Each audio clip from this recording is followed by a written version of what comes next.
Hello, in front of me I've got Opel Grandland. In this video I'll show you how to pair smartphone with car via Bluetooth. In the beginning, take a look at the screen display and go to phone.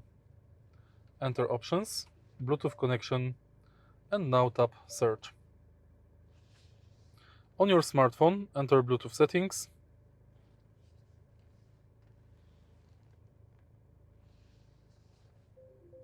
and select your smartphone from the list.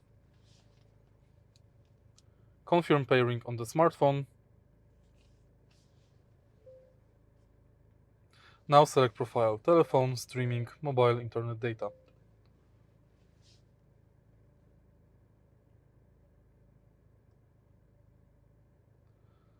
And it's done. Your smartphone is now connected. If you find this video helpful, please leave like, comment and subscribe.